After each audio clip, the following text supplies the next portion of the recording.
زندہ باد یزیدیت یزیدیت یزیدیت علی و اولاد علی آواز سے بلند صلوات اللہم صلی علی محمد و آل محمد وعجل فرجهم.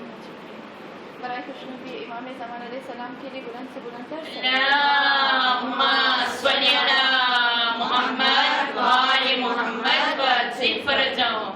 برائے خوشنودی علی اولاد علی علیہ السلام پر ایک دفعہ اور بلند سے بلند تر صلوات. اللہم صلی علی محمد و آل محمد وعجل فرجهم. سورہ فاتحہ.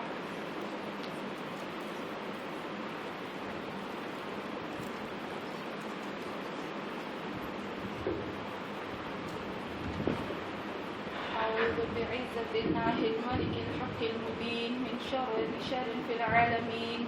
الصلاة والسلام على صاحب الدعوة النبوية والسولة الحيدرية والعصمة الفاطمية والحلم الحسنية والشجاعة الحسينية والعبادة السجادية والمآثر الباقرية والآثار الجعفرية والعلوم الكاظمية والحجج الرزبية والجود التقوية والنقاوة النقبية والهيبة العسكرية والغيبة الإلهية القائم بالأحسن. اللهم صل على محمد وآل محمد وعجل فرجهم.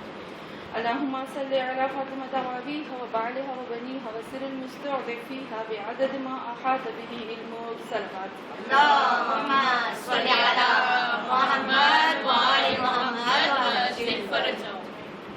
أما بعد فقد قال الله تبارك وتعالى في قرآن مجيد يا أيها الذين آمنوا اتقوا الله وقولوا قولا سديدا يصلح لكم أعمالكم ويغفر لكم ذنوبكم ومن يطع الله ورسوله فقد فاز فوزا عظيما. صلوات. اللهم صل على محمد وآل محمد وعجل فرجهم.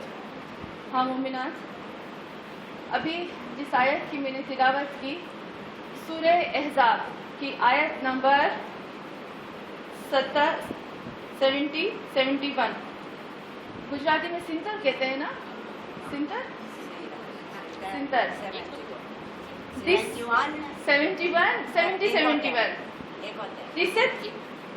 اور آگے نہیں آتا مجھے 71 اکٹھا. اس میں پروردگار عالم ایک چیز بیان کرتا ہے.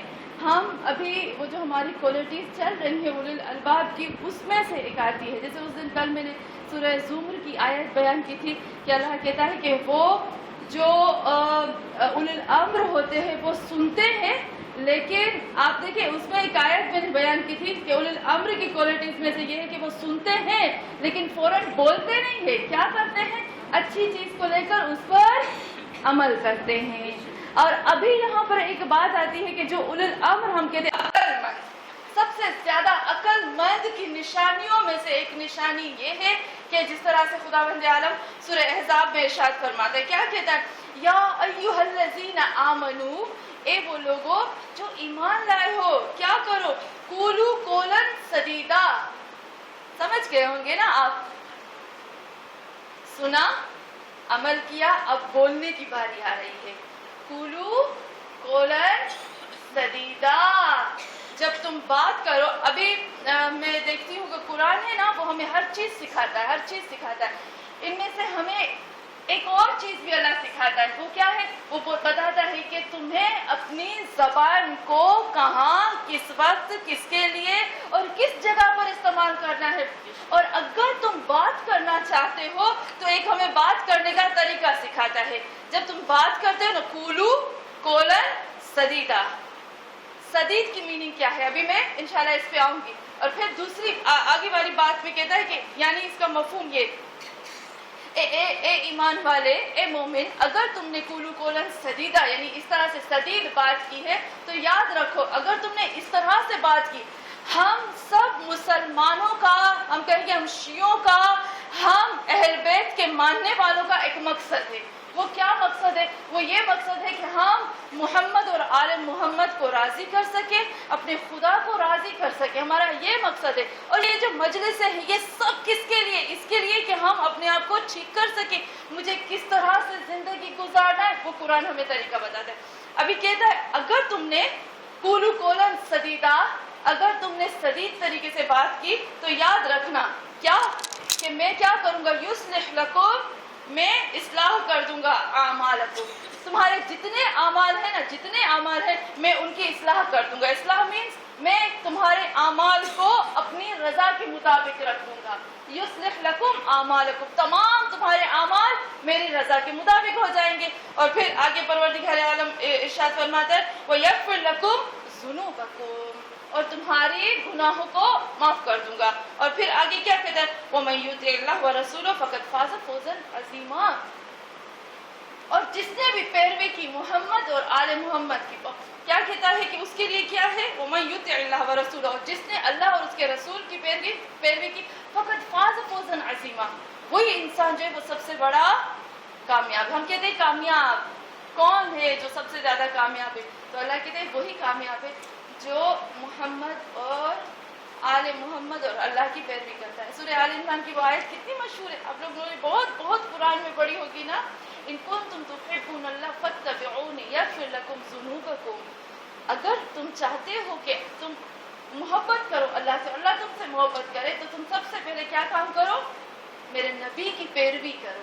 وَمَن يُطِعِ اللَّهَ وَرَسُولَهُ, اور جس نے بھی اللہ اور اس کے رسول کے کہنے پر عمل کیا فقد فاز فوزا عظیما, وہی کامیاب ہے.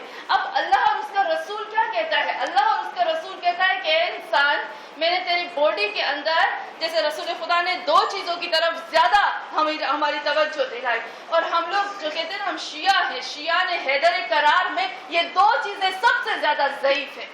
وہ کون سی ہیں؟ اور دونوں چیزوں میں ہٹ کر نہیں ہے, ہڈی نہیں ہے, دونوں چیزوں میں بغیر ہڈی کے ہے دو چیزیں, اور سب سے زیادہ اسی میں کیوں کیا کہتے ہیں گڑبڑ ہے, زبان اور روح نہیں, روح, اس روح میں تو ہڈی تو کیا بیچارہ میں گوشت بھی نہیں ہے. اور کون سی چیز ہو سکتی ہے؟ زبان اور نفس. یہ تو ٹرانسپیرنٹ چیز ہے, اس کا کوئی جسم ہی نہیں. زبان اور دل, دل میں ہڈی ہے, دل, ہاں نفس, وہی اس میں آ جاتی ہے, دل بھی نفس میں آ جاتی ہے. لیکن اکثر قرآن کی جو دل ہے نا, دل جو قرآن میں استعمال ہوا ہے وہ زیادہ تر عقل اور روح کے لیے استعمال ہوا ہے, لیکن وہ فزیکل کے لیے کبھی کبھی استعمال ہوا ہے. تو یہاں آپ دیکھو ہم شیعہ ہیں, رسول خدا نے کہا خدا بند عالم نے انسان کی باڈی میں ایک گوشت کا لوتھڑا رکھا ہے. اگر وہ گوشت کا لوتھڑا ٹھیک ہو جائے نا, اگر وہ گوشت کا لوتھڑا ٹھیک ہو جائے تو وہ پورے کا پورا انسان جو ہوگا وہ ٹھیک ہو جائے گا. لوگوں نے کہا یا رسول اللہ وہ کون سا گوشت کا لوتھڑا ہے جو انسان کی باڈی میں, تو ہنس کے فرمایا القلب, کیا دل. اور ہمارے دلوں میں کیوں بغض, کینہ, حسد, یہ چیزیں بھری ہوئی ہوتی ہیں. ہوتا ہے نا, کوئی مجھ سے زیادہ ہے, کوئی مجھ سے, کیوں پتہ نہیں یہ شیطان اتنا زیادہ حملہ کرتا ہے. نفس, یہ جو میں ہے نا, یہ میں ایک دفعہ پڑھ رہی تھی, ہمارے ہاں کہتے ہیں کہ جب کوئی مولوی بنتا ہے نا تو سب سے پہلے ہمیں حوضے میں سکھاتے ہیں کہ میں نے پہلے بھی کہا تھا کہ اے ملا مرے تیری میں, یہ کہتے ہیں مرے تیری ماں, یا فارسی میں کہتے ہیں نا ماں یعنی ہم, تو ہم کہتے ہیں پہلے اپنی میں کے مارو, یہ جو میں ایسا میں, پہلے اپنی میں کو مارو اور بعد میں قدم بڑھاؤ, پھر ہم کہتے ہیں وہی انسان کامیاب. دوسری چیز جو ہم آتے ہیں, میں نے اس دن بھی بات کی تھی, میں نے الگ نشرہ کو صاف بتایا تھا نا, فَإِذَا فَرَغْتَ فَانْصَبْ وَإِلَىٰ رَبِّكَ فَارْغَب. جب یہ دل پاک ہوگا نا, یہ جب دل برائے خوشنودی امام زمان علیہ السلام کے لیے بلند سے بلند تر صلوات اللہم صلی علی محمد وآل محمد وعجل فرجہ. جب یہ دل پاک ہو نا, رسول خدا کو کہا اس کو رسول خدا کا دل تو پاک ہے, لیکن اس کے دل میں کیا تھا, امت کی محبت, امت کا درد. کہا سب نکالو, جب میرے پاس آؤ خالق وتبتل الیہ تبتیلا، میرے لیے تم پیور ہو. سورہ مزمل میں بھی کہا تم وتبتل الیہ تبتیلا، الگ کٹ کے اس کے سب کے پوری دنیا سے کٹ کے اے میرے حبیب میرے ہو جا. اس کو صاف کرو، ورنہ میں نے کہا تھا نا خراب برتن میں دودھ ڈالتے ہیں نا تو دودھ پھٹ جاتا ہے. میں چھوٹی تھی نا تو اچار کا ڈھکن کبھی کھلا رہ جاتا تھا تو میری ماں کہتی تھی اس کو بند کرو، اس میں مچھر گیا نا، اگر اس میں کسی نے ایسے خراب منہ والی انگلی ڈال دی تو یہ فوراً خراب ہو جائے گا. یعنی ایک مچھر سے ایک پاک صاف غذا بگڑ جاتی ہے، اگر نہیں ہے تو وہ ٹیبل پہ پڑا رہے اور صاف رہتا ہے. اس کا مطلب تو یہ دل تو بہت بڑی چیز ہے. میں نے اس دن بھی کہا تھا کہ رسول خدا صلی اللہ علیہ وآلہ وسلم کو اللہ نے کہا نبوت کا جو کام تھا اس نبوت کے کام میں اللہ نے اس کو کیا کہا تھا، وَيُزَكِّيهِمْ وَيُعَلِّمُهُمُ الْكِتَابَ وَالْحِكْمَةَ. پہلے پاک کرو، صاف کرو، پھر اس کے اندر کتاب کا علم ڈالو، پھر اس کے اندر حکمت آ. اب جب حکمت آ جاتی ہے تو سب سے زیادہ اور پھر رسول خدا کی جو احادیث ہیں، دل کے بعد جو احادیث آتی ہیں وہ ہوتی ہے زبان کے بارے میں. اللہ نے خود رسول خدا سے کہا کہ کہہ دو مومنین سے کہ اگر ایمان رکھتے ہو تو وَقُلْ قَوْلًا سَدِيدًا، جب تم بات کرتے ہو نا تو کیا سدید بات ہونی چاہیے. سدید بات کا مطلب ہوتا ہے سچی، سیدھی، کھری، پرفیکٹ، جس میں کسی کو تہمت نہ ہو، جس میں بات کروں تو اس میں بغض نہ جھلکتا ہو، نفرت نہ جھلکتی ہو، حسد نہ جھلکتا ہو، اور میں بات کروں تو اللہ اور اس کے قانون کے دائرے میں رہ کر میں بات کروں. اس کو کہتے ہیں سدید بات. اچھا ہم کہتے ہیں سیدھی اور کھری بات. اگر مجھے کوئی نہیں پسند، خدا نہ خواستہ مجھے کسی سے نفرت ہے تو میں اس کو کہہ دوں کہ مجھے تم سے نفرت ہے. اس کو سیدھی کھری بات کہیں گے؟ نہیں، کیونکہ یہ میری نفسانی خواہش ہے، یہ نفس کی خواہش کے مطابق میں بات کر رہے ہیں. اس کو نہیں کہیں گے سدید. اللہ کے پہلے دیکھو تو صحیح کہ کیوں تم مجھ سے نفرت کرتے ہو. تو ہاں مومنان، اس میں خداوند عالم نے کہا کہ سیدھی اور کھری بات کرو. میں آج سورہ نحل کی آیت پڑھ رہی تھی. میں سچ میں سورہ نحل کی آیت پڑھی. آج ہمیشہ پڑھتے ہیں لیکن کبھی کبھی قرآن میں وہ آیت آنکھ کے سامنے آتی ہے نا کچھ ہونے لگتا ہے. آج میں سورہ نحل کے ایسے سامنے میرے نظر سے گزری ہے آیت، میرا پورا کیا کہتے ہیں پورا جسم لرز گیا. اللہ کیا کہتا ہے اس میں سورہ احزاب میں پھر اللہ یہ کہتا ہے اِنَّا عَرَضْنَا الْأَمَانَاتِ، میں نے کیا کیا عَلَى السَّمَاوَاتِ وَالْأَرْضِ والجبال. میں نے یہ دین مذہب جو امانت جو بھی تھا میں نے کیا کیا، میں نے کہا آسمان کو تمہیں لینا ہے، کہا نہیں یا اللہ مجھے نہیں لینا. عرض کو کہا تمہیں لینا ہے، کہا نہیں لینا. جبال کو کہا تمہیں لینا ہے، پہاڑ کو کہا ماؤنٹین کو کہا نہیں. یا اللہ ہمیں ڈر لگتا ہے این یشفقن منہا وحملها الانسان. اس کو انسان نے لیا لیکن کس کے زور پر انسان نے لیا نا؟ ہم نے لیا. دین کو، امانت کو ہم نے لیا، لیکن ہم نے کس کے بھروسے پہ لیا؟ کس کے بھروسے پہ لیا؟ اس دین کو لیا تو صحیح لیکن کس کے بھروسے پہ لیا؟ میرے پاس کوئی چیز ہونی چاہیے نا. اللہ کہتا ہے کوئی انسان کہے تم اوپر آ جاؤ، چھت پہ آ جاؤ، آؤ گی چھت پہ؟ ہاں میرا وعدہ ہے میں چھت پہ آؤں گی، لیکن مجھے کوئی نظر آئے گا تو میں کہوں گی نا. لیکن اگر مجھے سیڑھی اس کالی نظر آئے گی تو میں کہوں گی نا ہاں یہ اس کالی ہے، میں چڑھ کے اوپر آ جاؤں گی.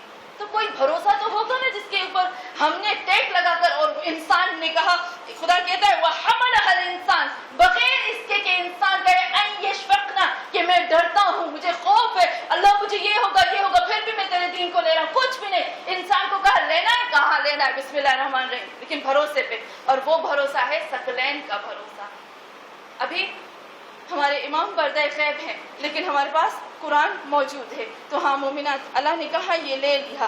پھر اللہ کہتا ہے کہ انسان کو یہ پتا ہونا چاہیے کہ آخرت میں ہر چیز کا اس کو حساب دینا چاہیے گا. قیامت کا حساب ہے، قیامت کا حساب موجود ہوتا ہے. پھر جب ہم سورہ اس میں آتے ہیں سورہ نحل کی آیت نمبر 77 میں نے جب یہ پڑھی تو مجھے کچھ ہو رہا تھا. کیا خداوند عالم کہتا ہے؟ خدا کہتے ہیں وَلِلَّهِ غَيْبُ السَّمَاوَاتِ وَالْأَرْضِ، یہ جتنے بھی غائب چیزیں ہیں، زمین اور آسمان کا جتنا بھی غیب ہے وہ صرف اور صرف اللہ کے لیے ہے. اس سے ہمارا ابھی کوئی کام نہیں ہے. وَمَا أَمَرُ السَّاعَةِ إِلَّا كَلَمْحِ الْبَصَرِ، کتنا وہ خطرناک آیت ہے. أَوْ هُوَ أَقْرَبُ إِنَّ اللَّهَ عَلَى كُلِّ شَيْءٍ قَدِيرٌ. اللہ کہتا ہے یہ جو آرڈر ہوگا قیامت کا، تم سمجھتے ہو کہ یہ قیامت بہت دور ہے؟ قیامت بہت دور ہے؟ قیامت کتنی دور ہے؟ پہلے دور تھی، کب سے لگتی تھی، کتنی دور ہے؟ عجیب بات یہاں یہ ہے، قرآن میں کتنی مرتبہ ایک لفظ استعمال ہوا ہے. خداوند عالم کہتا ہے کہ اس قیامت کے لیے کہتا ہے بغتتن بغتتن بغتتن، یعنی یہ قیامت اچانک آئے گی، اچانک آئے گی، اچانک آئے گی. تم لوگوں کو پتہ ہی نہیں چلے گا یہ قیامت آئے گی. لیکن ایک جگہ پر یہ جو آیت ہے نا، سچ میں میرے دل کو اس نے اتنا ہلا دیا. اللہ کہتا ہے کہ وما امر الساعہ، یعنی یہ جو حکم ہے، یہ جو آرڈر ہے اس قیامت کا، الا اتنی جلدی ہوگا اور اتنا نزدیک ہے، کلمح البصر، پلک جھپکنے سے بھی زیادہ یہ قیامت نزدیک ہے ہمارے. پلک جھپک کیسے؟ یہ آنکھ کا جھپکنا کتنا ہوتا ہے؟ اور پھر اس کے آگے اللہ کہتا ہے او ہوا اقرب، اس سے بھی زیادہ، او ہوا اقرب، اس سے بھی زیادہ جلدی قیامت آنے والی ہے. یعنی اس سے بھی اقرب ہے، اس سے بھی قریب ہے. تو جب وہ چیز جو بغتتن ہے اس کی تیاری ہمیں سب سے پہلے کرنی چاہیے. تو ہاں مومنات، خداوند عالم نے ہمیں یہاں یہ سکھایا ہے. ہمیں جو ہماری بڑی بوڑھیاں ہوتی ہیں وہ سب یہ کہتی ہیں کہ زبان میں ہاٹکا نہیں ہوتا. میں یہ کہتی ہوں، مجھے یہ چیز آتی ہے کہ ہر گناہ جب ہم کرتے ہیں تو خرچ کرتے ہیں نا، پیسے خرچ کرتے ہیں، ہر گناہ کے لیے پیسہ خرچ کرتے ہیں اور ہر چیز کا بل آتا ہے. لیکن زبان ایک ایسی چیز ہے بغیر بل کے اور بغیر خرچے کے گناہ کرتی ہے. اتنی خطرناک یہ چیز ہوتی ہے. بہت زیادہ آیت اللہ لکھتے ہیں کہ زبان، ہم کہتے ہیں زبان کی تو کوئی ویلیو ہی نہیں ہے، لیکن زبان ایک ایسی چیز ہے جس سے حرام حلال ہو جاتا ہے، نجس پاک ہو جاتا ہے. کافر نجس ہے، کہا لا الہ الا اللہ محمد رسول اللہ، اس کی ہر چیز پاک ہو گئی. دو نامحرم ہیں، لڑکا لڑکی، اپنے ایک دوسرے کے لیے کیا ہے؟ حرام ہے. اور قبل تو کہا حلال ہو گئے، صرف ایک قبل تو کہنے سے حلال ہو گئے. دو حلال میاں بیوی طلاق کہنے سے حرام ہو گئے. یعنی یہ زبان کتنی پاورفل ہے. اللہ ہم کو سکھاتا ہے. برائے خوشنودی امام زمان علیہ السلام پر بلند سے بلند تر صلوات. اللہم صلی علی محمد و آل محمد و آل حسینیت، حسینیت، نعرہ تکبیر، نعرہ رسالت، نعرہ حیدری، حیدری، حیدری، بابا سے بلند صلوات. اللہم صلی علی محمد و آل محمد و آل. ہاں مومنات، زبان کے لیے کہتے ہیں کہ اس زبان کو اللہ نے اس لیے نہیں استعمال کیا ہے کہ کسی کو تانا دو. یہ زبان اس لیے نہیں ہے کہ کسی کے اوپر تہمت لگاؤ. یہ زبان اس لیے نہیں ہے کہ کسی کے دل کو تم چیر کر رکھ دو. آپ کو پتا ہے میرے پاس اتنا ٹائم نہیں ہے، وہ قرآن کی کاش میں وہ آیات جتنی بھی قرآن کی ہے، کاش وہ ایک ایک آیت لے آتی آپ کے سامنے اور آپ دیکھتے. خداوند عالم نے تہمت کے لیے، کسی کے اوپر تہمت کے لیے، کسی کے لیے جھوٹ کے لیے ایک لفظ استعمال کیا ہے. اس لفظ کو قرآن میں افترا کہتے ہیں. افترا، آپ لوگوں نے پڑھا ہوگا قرآن میں افترا اس لفظ کو استعمال کیا ہے. یہ لفظ آتا ہے جھوٹ کے لیے، تہمت کے لیے اور بہت زیادہ برائیوں کے لیے آتا ہے. تو اس کو افترا کیوں کہا گیا ہے؟ افترا کا مطلب کیا ہوتا ہے؟ افترا جب ہم اس کی روٹ میننگ میں آتے ہیں نا تو اس کا مطلب ہوتا ہے فرا، یعنی کسی کی چمڑی کو اپنے ہاتھ سے کسی کی چمڑی کو چیر پھاڑ کر رکھنے کو کہتے ہیں فرا. تو جب ہم کسی کے اوپر تہمت لگاتے ہیں، کسی کو ہم جھوٹ کسی کے اوپر لگاتے ہیں، کسی کے دل کو دکھاتے ہیں، تو اس کا مطلب ہوتا ہے کہ ہم اس کی روح کو چیر پھاڑ کر اس جانور کی طرح رکھ دیتے ہیں. اور دوسرا، جب ہم کہتے ہیں نا تانا، اس نے تانا دیا. اللہ کو تانا دینا نہیں پسند. آپ کو پتہ ہے تانا کی میننگ کیا ہوتی ہے؟ تانا عربی کا لفظ ہے، ہم اپنی زبان میں استعمال کرتے ہیں. تانا نیزہ ہوتا ہے نا، نیزہ جو بہت بڑا نیزہ جو چبھوتے ہیں لوگوں کو، نیزے کی نوک, مجھے نہیں پتا گجراتی میں نوک کو کیا کہتے ہیں, انی, ہاں, نیزے کی جو نوک ہے, جو انی ہے نا, اس کو کہتے ہیں تان. یعنی اس کو کیوں اس سے کہا گیا, کیونکہ جب کوئی کسی کو تانا دیتا ہے نا, تو وہ اس کی یہ جو نیزے کی انی ہوتی ہے نا, اس کی روح میں کھپو کر اور اس کو پورے اس کی روح کو سوراخ کر دیتا ہے. اس لیے خدا نے کہا میں نے تجھے زبان اس لیے نہیں دی ہے کہ تمہیں جس کے ساتھ جیسا آئے تم برتاؤ کرو, جس کے ساتھ آئے تانا کرو, یعنی جس کو آئے اس کی روح میں سوراخ کر دو, جس کے ہاتھ میں آئے اس جانور کی طرح اس کو چیر کر پھاڑ کر رکھ دو. ہاں مومنات, یہ لفظ قرآن میں ابھی مجھے یاد نہیں آ رہے, مجھے یاد آئیں گے تو میں بتاؤں گی. اور بھی اس طرح سے قرآن میں ایسے الفاظ استعمال ہوئے ہیں یہ جو زبان کے ساتھ تعلق رکھتے ہیں. اور خدا ہم کو بتاتا ہے کہ تم لوگوں کو اگر بات کرنی ہے نا, کیا کرو, یہ زبان اللہ کی طرف سے دی ہوئی ایک نعمت ہے. یہ نعمت ہے نا دی ہوئی. سورہ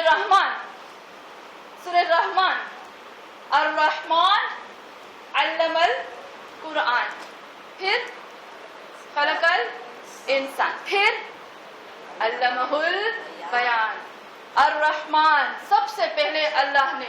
کتنے لوگ آ کر مجھے کہتے ہیں, جب میں قرآن کی کلاسز ہوتی ہے میری عربی کی, تو مجھے آ کر سب کہتے ہیں قرآن بہت مشکل ہے, ہم نہیں سیکھ سکتے, اس کی گرامر مشکل ہے, اس کی صرف, اس کی نیب, اس کی گہرائی میں جانا بہت مشکل ہے. کیا سچ میں مشکل ہے؟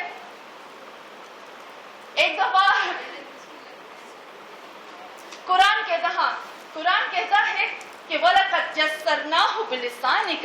سورہ مریم میں اللہ کہتا ہے نا, اے میرے حبیب اس قرآن کو وَلَقَدْ يَسَّرْنَا, ہم نے اس قرآن کو آسان کر دیا. کس کے لیے, کس کے ذریعے سے؟ بِلِسَانِكَ, تیری لسان کے ذریعے, زبان کے ذریعے. یہ قرآن بہت آسان ہے. اور مجھے لگتا ہے سورہ فرقان میں بھی اللہ نے کہا ہے نا کہ حل من مدکر, ایسے ہے لفظ کہ یہ قرآن بہت آسان ہے. کوئی ہے 4 دفعہ سورہ میں کہا ہے خداوند عالم نے یہ قرآن بہت آسان ہے, لیکن کوئی ہے حل من مدکر, کوئی ہے جو اس قرآن کو لے سکے اور اس میں سے ذکر لے سکے. تو خداوند عالم یہاں پر بھی کہتا ہے الرحمن, وہ اللہ علم القرآن. پہلا آپ دیکھو کہ اللہ نے پہلے قرآن سکھایا, پھر کیا کیا, خلق الانسان. پہلے اللہ نے قرآن کو سکھایا, خلقت انسان بعد میں ہوئی, خلق الانسان. پھر انسان کی جب خلقت ہو گئی, پھر خلقت انسان کے بعد وعلمہ البیان, اس کو بولنا سکھائے. یعنی یہ جو بولنا ہوتا ہے وہ سب سے بڑی نعمتوں میں سے سب سے بڑی نعمت ہوتی ہے. یہ اللہ نے ہمیں زبان دی ہے اچھی جگہ پر اچھے طریقے سے رکھنے کی. مجھے یاد ہے ایک دفعہ پہلے میں اس چیز کو بیان کر چکی ہوں. امام رضا علیہ السلام سے کسی نے پوچھا کہ مولا وہ مومن جو ہمیشہ روڈ ہوتا ہے, کچھ جب میں اپنی بات کروں گی, جب ہم شروع میں مذہب میں آتے ہیں تو ہم سمجھتے ہیں کہ اسلام کہتا ہے کہ ہنسو نہیں, بولو نہیں, دیکھو نہیں, ایک ریموٹ کی طرح ہوتے ہیں نا. جب ہم شروع میں آتے ہیں تو ایسے ہوتے ہیں, جب کوئی جواب دیتا ہے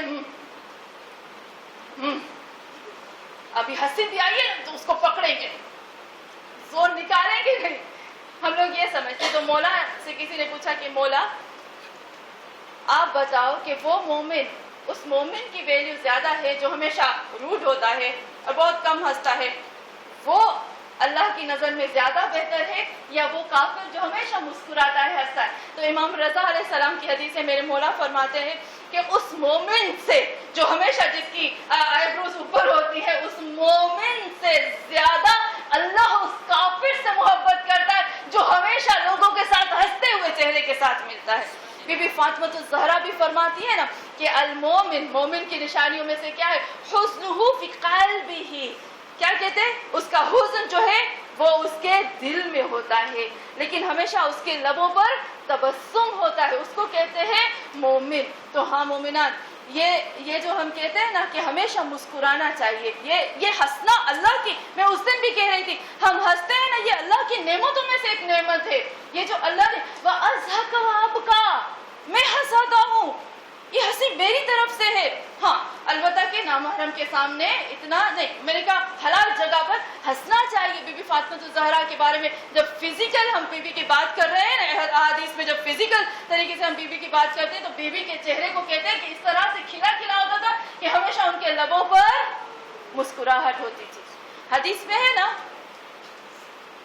تمہارے یہ جو 2 بول ہیں میٹھے بول کسی مومن کے دل کو سکون دیتے ہیں، یہ بھی ایک صدقہ جاریہ ہے، یعنی ایک زکوٰۃ ہے ہمارے لفظوں کی. کہاں مومنات، یہ جو اللہ نے ہمیں زبان دی ہے تو اللہ کہتے ہیں اس کو استعمال کرو، لیکن کہاں کہاں استعمال کرو. ایک جگہ خداوند عالم کہتا ہے کہ تمہیں بات کرنے کا ہمیں طریقہ سکھاتا ہے. مجھے نہیں پتا کہ ہمیں کتنا اس طریقہ، یہ قرآن کا طریقہ ہمیں کتنا آتا ہے اور کتنا نہیں آتا. پھر اس کے بعد میں رسول خدا صلی اللہ علیہ وسلم کی احادیث میں آؤں گی.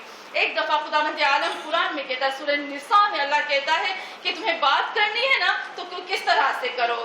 کہا لا یحب اللہ الجہر بالسوء من القول. اللہ چیخ چیخ کر بات کرنے کو پسند نہیں کرتا. گجراتی میں کہتے ہیں نا راڑا راڑی. اللہ راڑا راڑی کو پسند نہیں کرتا. تم بات کرو محبت کے ساتھ، دھیرے دھیرے انداز میں کرو. کیوں بقول الجہر ایسے بات کرتے ہو؟ کیا ہے؟ کیوں ہم کسی کے دل کو چیر کر رکھ دیتے ہیں؟ ہمیں نہیں معلوم کہ کون ہم سے زیادہ خدا کی نظر میں بہتر ہے. میری نماز، میرے روزے، میرا حجاب مجھے نہیں معلوم کام آئے گا کہ نہیں آئے گا. ہو سکتا ہے کہ کسی کے ایک مسکراہٹ اللہ کو پسند آ جائے اور اللہ جو ہے وہ سب کچھ میرا دے دے. آپ نے وہ حدیث ضرور پڑھی ہوگی جس حدیث میں رسول خدا فرماتے ہیں قیامت میں اپنے مومنین کو فرماتے ہیں کہ قیامت میں ایک مومن کو لایا جائے گا جس کے سیدھے ہاتھ میں اعمال نامے ہوں گے. لیکن کس طرح سے سیدھے ہاتھ میں اعمال نامے ہوں گے؟ ہاں مومنات، یہاں رسول فرماتے ہیں اتنے اس کے ہاتھ میں اتنے اعمال ہوں گے، لیکن اس کے الٹا ہاتھ جیسے ہم کہتے ہیں نا، اس کا لیفٹ ہینڈ جو ہوگا، وہ الٹا ہاتھ جو ہوگا وہ خالی ہوگا، بالکل خالی ہوگا. اب اس کو دربار میں لایا جائے گا. اچھا، وہ یہاں پر میزان کے پاس آیا، حساب ہوگا، حساب ہوگا. اب کیا ہوگا؟ آپ نے قرآن میں وہ آیت پڑھی ہوگی لبل مرصاد، پڑھا ہے نا لبل مرصاد، انکا لبل مرصاد. بی بی زینب کے خطبوں میں بھی یہ موجود ہے. بی بی نے کہا تھا کوفیوں کو، اے کوفیوں، ان اللہ لبل مرصاد، بے شک اللہ تمہارے پیچھے. مرصاد کی 2 معنی ہوتی ہے. ایک مرصاد کا مطلب ہوتا ہے، میں پہلے شاید بول چکی تھی کہ آپ نے وہ ڈاکومنٹری فلم دیکھی ہوگی نا، ایک شیر ہوتا ہے، وہ چپکے سے کھڑا ہوتا ہے اور کچھ بکریاں اور جانور ہوتے ہیں وہ پانی پی رہے تھے، کھا رہے تھے. شیر انتظار میں ہوتا ہے کہ کب مجھے موقع ملے اور میں ان کے اوپر جھپٹ پڑوں. اور جیسے اس شیر کو موقع ملتا ہے وہ حملہ کرتا ہے. کدھر حملہ کرتا ہے؟ ادھر حملہ کرتا ہے، شہرت پر حملہ کرتا ہے تاکہ وہ ادھر ادھر ہل نہ سکے. اللہ کہتے ہیں لبل مرصاد. اللہ کہتے ہیں میں ایسے ہوں، میں انتظار کرتا ہوں کب مجھے موقع ملے اور میں تم لوگوں کی شہرت کو پکڑ لوں. ایک میننگ یہ ہے. اور دوسری میننگ جو لبل مرصاد کے بارے میں ملتی ہے وہ یہ پل صراط. رسول خدا فرماتے پل صراط، جیسے ہم کہتے ہیں پل صراط سے ہم گزریں گے، آرام سے گزر جائیں گے پل صراط سے. اگر پل صراط سے گزر گئے نا، پل صراط کے اوپر ایک گنبد ہے، ایک گول طرح کا گنبد ہے. صراط سیدھی ہے، احادیث کے ذریعے سے بتاتی ہوں، صراط سیدھی ہے اور ایک گنبد ہے جو یوں گول گنبد ہے. آپ سوچو کہ پل صراط تو سیدھی ہے، اس میں سے گزرنا اتنا مشکل ہے، اور وہ جو گول گنبد ہوگا اس میں سے کیسے گزریں گے؟ اس گنبد کو کہا جاتا ہے مرصاد. اور اس گنبد میں سے کس کو گزارا جائے گا؟ ان لوگوں کو گزارا جائے گا جن کے گردنوں پر حق ہوگا. ہاں مومنات، جن کی گردنوں پر حقوق ہوں گے ان کو گزارا جائے گا. اس کو کہتے ہیں مرصاد. ابھی رسول خدا فرماتے ہیں میرے ہاتھ میں اتنے اچھے اعمال نامے، لیکن یہاں کندھوں پر حقوق موجود ہیں. لایا جائے گا ایک شخص کو، کہے گا خدایا میرا کیا ہے؟ خدایا اس نے میرے ساتھ ایسے کیا. اس کے اعمال، سیدھے اعمال نامے سے اس کو لے کر اس کو دیا جائے گا. دیا جائے گا، وہ آئے گا، آتا جائے گا، یہاں تک کہ اس کے ہاتھ خالی ہو جائے. اب کیا کرے؟ اب اور لوگ آ رہے ہیں، اور حقوق ہے. ہاں مومنان، کیا ہوگا یہاں پر؟ ابھی آ رہے ہیں، خدا سے کہے گا خدا میرے پاس کچھ بھی نہیں، اب میں کیا کروں؟ خدا میرے پاس کچھ نہیں. خدا کہے کہ ٹھہرو، ابھی تماشا باقی ہے تمہارا. کیا ہوگا؟ تو اس کو بلایا جائے. جن کے الٹے ہاتھ میں اعمال نامے ہوں گے نا، یہ سیدھے ہاتھ والا تھا، سیدھے ہاتھ کے چلے گئے، خالی ہے الٹا ہاتھ. کیا کرے گا؟ لایا جائے گا. یا اللہ اس نے میرا دنیا میں اس طرح سا کیا، اچھا جاؤ جو تمہارے الٹے ہاتھ میں ہے نا وہ دو، اس کے الٹے ہاتھ میں پکڑاؤ. اس کے اعمال نامے پکڑاتے جائیں گے. میرے حبیب کی حدیث ہے یہاں تک کہ وہ ایک پہاڑ کے برابر اس کے اعمال اس کے الٹے ہاتھ میں ہو جائیں گے. کیوں؟ کیونکہ یہ قیامت کی بات ہو رہی، یہ حقوق کی بات ہو رہی. اور سب سے زیادہ خطرناک جو حق ہوتا ہے وہ زبان کے ذریعے سے ہوتا ہے. زبان، ہمارے ہاں کہتے ہیں نا کہ تلوار کے گھاؤ مٹ جاتے، زبان کا گھاؤ کبھی نہیں مٹتا. ہاں مومنان، میری بہن ایک مجھ سے سوال کیا تھا کہ کیا، جیسے میں دونوں طرف سے بات کرتی ہوں، ٹھیک ہے، کیا جب ہم شادی کرتے ہیں تو کیا شادی کے بعد صرف ماؤتر کے حقوق ہوتے ہیں، میاں بیوی کے ایک دوسرے کے حقوق ہوتے ہیں، یا مثلا میں ایک لڑکی ہوں تو میری ساس، میرے سسر، میرے دیور، میرے جیٹھ، میری نند کا میری گردن پر حق ہے یا نہیں؟ ایک میرا شوہر ہے، اب میرے شوہر کے اوپر میری ماں، میری ماں، اس کی ساس، اس کی سالی، اس کے سالے، ان کا، اور میرے باپ، اس کے سسر کا اس کی گردن پر حق ہے کہ نہیں ہے؟ آپ کیا کہتے ہے کہ نہیں؟ کچھ کہتے ہیں کہ نہیں ہے، لیکن کہاں سے پتا چلا؟ جی ہے، بالکل ہے. سورہ فرقان میں آیت نہیں ڈھونڈ کے لائی، سورہ فرقان آپ پڑھ لیجیے گا، سورہ فرقان کی آیت نمبر 54 بالکل ہے. سورہ فرقان کی آیت نمبر 54 میں اس کا ترجمہ بیان کرتی ہوں. خداوند عالم کہتا ہے کہ جب میں نے انسان کو خلق کیا تو میں نے اس کو کیا خلق البشر الماء، یعنی میں نے انسان کو خلق کیا پانی میں سے. پھر جب اس کی خلقت ہو گئی نا تو قرآن کہتا ہے کہ جب میں نے پورے انسان کی بات ہو رہی، جب انسان خلق ہو گیا تو میں نے اس کے لیے کیا رکھا؟ نسبن و سہرن. کیا رکھا؟ میں نے اس کی فیملی رکھی. ایک فیملی ہے نسبن اور ایک فیملی ہے سہرن. نسبن کا مطلب ہوتا ہے خونی رشتہ، وہ رشتے جو میرے خون کے رشتے ہیں، اور سہرن کا مطلب ہوتا ہے وہ رشتے جو شادی کرنے سے میرے ساتھ جوائنٹ ہو جاتے ہیں، ان کو کہتے ہیں سہرن. تو ہم دیکھتے ہیں کہ قرآن نے 3 رشتوں کو بیان کیا ہے. 3 رشتے جو ہے وہ بہت بہت گہرے ہیں، اس کے بعد جو رشتے آتے ہیں وہ تھوڑے سے ہٹتے جاتے ہیں. ایک رشتہ کہا نسبی، ایک رشتہ کہا سحری، اور ایک رشتہ کہا رضائی. نسبی خون کا رشتہ، جسے ہم کہتے ہیں رحم یعنی یہ پیٹ چوٹی.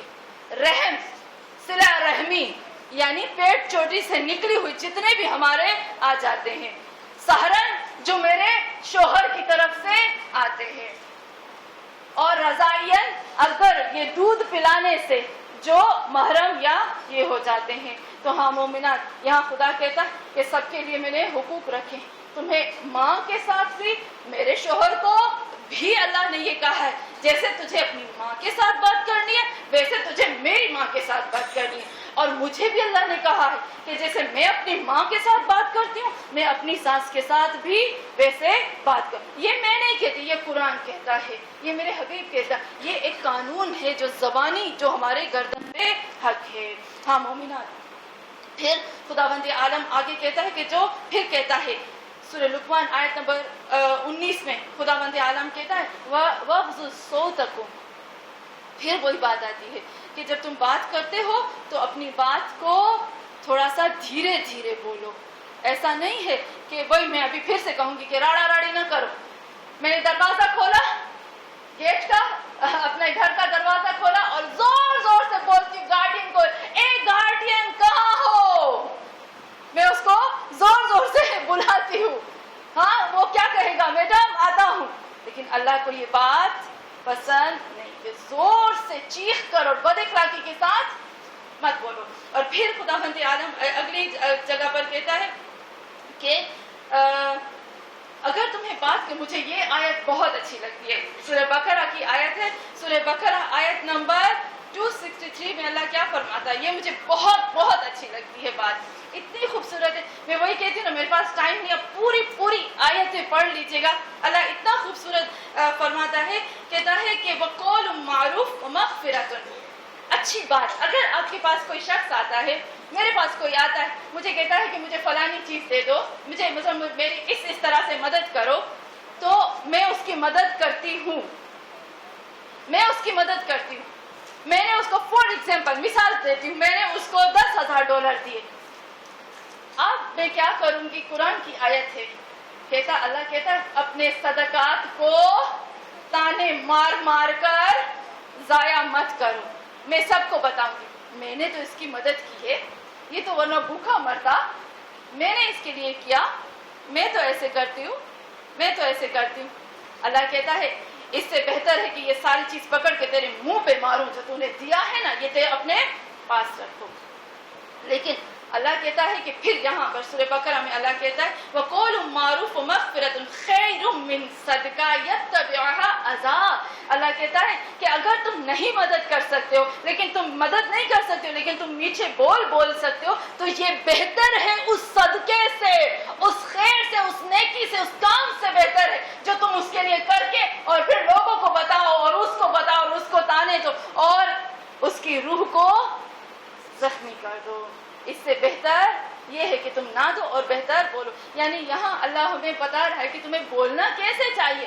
اگر تم چاہتے کہ یہ بہت بڑی نیکی تمہاری قیامت تک محفوظ رہے تو دے کر چپ ہو جاؤ. قرآن میں کہتا ہے سرن و علانیہ, قرآن میں سرن علانی. اللہ کا ایک قانون ہے کہ اللہ قرآن میں جو لفظ پہلے بیان کرتا ہے اس کی ویلیو زیادہ ہوتی ہے, جو بعد میں بیان کرتا ہے اس کی بعد میں ہوتی ہے. کسی نے پوچھا تھا نا کہ عمرہ اور حج کے بارے میں کہ کس طرح سے ہم اس کو کہاں سے شروع کریں, تو اس میں خدا نے جس لفظ کو پہلے کہا اس سے اسٹارٹ کرتے ہیں طواف کرنا, وہاں صحیح کرنا, ہاں مومنات. اور یہاں پر بھی کہا نا سرن و علانیہ, چھپ کے دو اور بعد میں مجبوری ہے تو کھلم کھلا بھی دے سکتے ہو, یا مجبوری ہے یا کسی کو سکھانا ہے تمہیں تو یہاں پر اللہ کہتا ہے کہ تمہیں بات کرنی ہے تو اس طرح سے کرو. اور پھر جب تم بات کرتے ہو, ہم ایک چیز بھول جاتے ہیں بات کرنے میں. آپ کو پتا ہے نا, ہم لوگ ایک چیز بھول جاتے ہیں جب بات کرتے ہیں نا. آپ نوٹس کریے گا ہمارے اندر یہ چیز بہت بری ہے, میرے اندر بھی ہے. کیا ہے وہ چیز؟ جب بات کرتے ہیں نا سوچتے ہیں کہ میں اس کے اوپر حاوی آ جاؤں, میری بات زیادہ ہو. آپ نے نوٹس کیا ہے نا, ہوں تو اہم چھوں, وہ اگر آپ کرے گی, ہاں ہوں تو اہم چھوں, یہ میں ہوں, میں ایسی. اب دیکھو ہم دوسرے کی بات کو کم کرتے ہیں اور اپنی بات کو اس کے اوپر ڈالتے ہیں, اور ہم سوچتے ہیں میں نے اچھا کیا, میں نے یہ کیا. اللہ کہتا ہے نہیں, جب بات کرو تو عدل کو برابر رکھو. کیوں؟ کیونکہ جب تم سنتے ہو تو بول نہیں پاتے, بولتے ہو تو سن نہیں پاتے ہو, تو ایک چیز کو رکھو, ایک بولے تم سنو, اور جب بات کرو تو برابر عدل کے ساتھ. جب تم اس سے ضعیف ہو, تمہارے اندر وہ چیز نہیں, تو تم اس کو قبول کرو کہ ہاں تم مجھ سے بڑے ہو. یعنی عدل اور برابری بھی ہونی چاہیے. اور پھر خداوند عالم کہتے ہیں, ہاں ایک چیز خداوند عالم سورہ طٰہٰ آیت نمبر 44 میں کہتا ہے کہ میں اس بات پہ عجب ہو گئی کہ جب حضرت موسیٰ اور حضرت ہارون علیہ السلام فرعون کے پاس جا رہے تھے تو اللہ نے کیا کہا پتہ ہے آپ سب کو نا. جب حضرت ہارون اور جناب موسیٰ فرعون کے پاس جا رہے تھے تو خدا نے کہا وقولا, کیا کہا تھا کہ فقولا لہو قولا لینا. اے موسیٰ, اے ہارون, خبردار جب تم جا رہے ہو نا فرعون کے پاس, یہ نہ سوچنا کہ یہ فرعون ہے تو ہمیں اس کے ساتھ برے طریقے سے بات کرنی ہے. فرعون ہے تو کیا ہوا, ہے تو میری مخلوق نا, تو بس اس کے ساتھ فقولا قولا لینا, اس کے ساتھ میٹھی اور نرم انداز سے بات کرو. میں سوچتی ہوں کبھی کبھی اگر کوئی ہمارے ساتھ, ہم کسی کے ساتھ تھوڑا سا ہمارا انبن ہو جاتی ہے نا, تو ہم اس کو فرعون سے بھی بدتر سمجھنا شروع کر دیتے ہیں.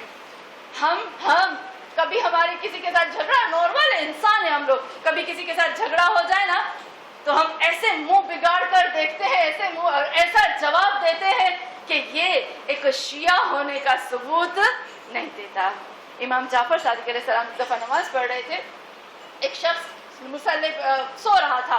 عربوں کی ایک رسم ہوتی تھی کہ وہ ایک جیب رکھتے تھے، ساتھ میں ایک پاکٹ رکھتے تھے اور اس پاکٹ کو اپنے پاس میں باندھ لیتے تھے، اس میں پیسے ہوتے تھے اور اس میں سب ہوتا تھا، اور وہ جب جاتے تھے سفر میں تو لے جاتے تھے۔ وہ سو رہا تھا، امام نماز پڑھ رہے تھے، وہ اٹھا نیند سے، دیکھا اس کا پاکٹ نہیں ہے، فوراً کچھ نہیں کیا، اس نے فوراً امام جعفر صادق علیہ السلام نماز میں تھے، نماز میں امام کے کولر کو کھینچ کے پکڑا، تم نے میرے پیسے لیے ہیں، فوراً میرے پیسے واپس کرو۔ امام نماز میں تھے، یہاں پکڑا، تم نے میرے پیسے لیے، فوراً میرے پیسے واپس کرو۔ امام خاموشی سے نماز کمپلیٹ کی، اٹھ کے پوچھا کتنے پیسے تھے؟ کہا 500، پتہ نہیں 5000 درہم۔ کہا ٹھیک ہے چلو میرے ساتھ۔ ایسا بے ایمان شخص تھا کہ اس نے امام کو یہاں سے پکڑا کہ ایسے نہ ہو کہ وہ مجھے چھوڑ کے چلا جائے، یہاں سے پکڑا، گئے گھر، امام نے اس کو اتنے پیسے دیے، اور جب پیسے لیے تو وہ سیدھا گھر گیا تو دیکھا کہ وہ پیسے اور پاکٹ تو گھر میں پڑا ہوا ہے۔ پاکٹ لیا، پیسے لیے، سیدھے امام کے پاس آیا، کہا آپ مجھے بتاؤ کہ آپ کون ہو؟ جب پتا چلا امام جعفر امام، تو یہاں پر وہ شرمندہ ہو گیا اور کہنے لگا کہ یہ آپ پیسے اپنی چیز واپس لے لو۔ تو کہا جو ہم چیز دیتے ہیں نا وہ واپس نہیں دیتے، تم یہ رکھ لو۔ میں یہ سوچتی ہوں ہم جعفری ہے نا، ہمیں کہتے ہیں فرقہ جعفریہ،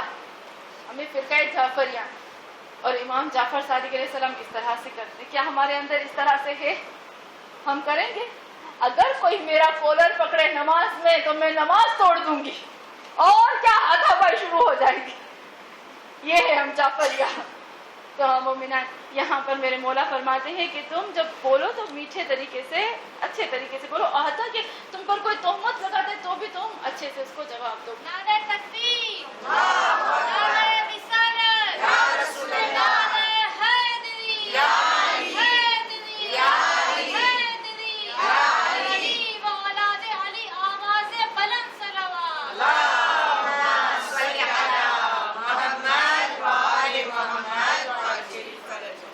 ہاں مومنات، ایک دفعہ معاذ بن جبل جو تھے وہ رسول خدا صلی اللہ علیہ وسلم کے ساتھ تھے، اور انہوں نے کہا یا رسول اللہ ہمیں کوئی ایسی چیز بتا دو کہ جس میں سے ہم جو ہے وہ ہم جنت میں جا سکیں، ہم گناہوں سے بچ سکیں۔ وہ کہتے ہیں ہم سفر میں تھے اور سفر کر رہے تھے اور سیر میں تھے، تو میں نے مولا سے پوچھا، تو رسول خدا نے اس طرح سے جواب دیا کہ ہم نے پوچھا اخبرنی یعمل یدخلنی الجنہ ویباعدنی من النار، کہا کہ ہم نے کہا رسول خدا سے کہ ایسا عمل بتاؤ آپ کہ جو ہمیں جنت میں داخل کرے اور جہنم سے دور کر دے۔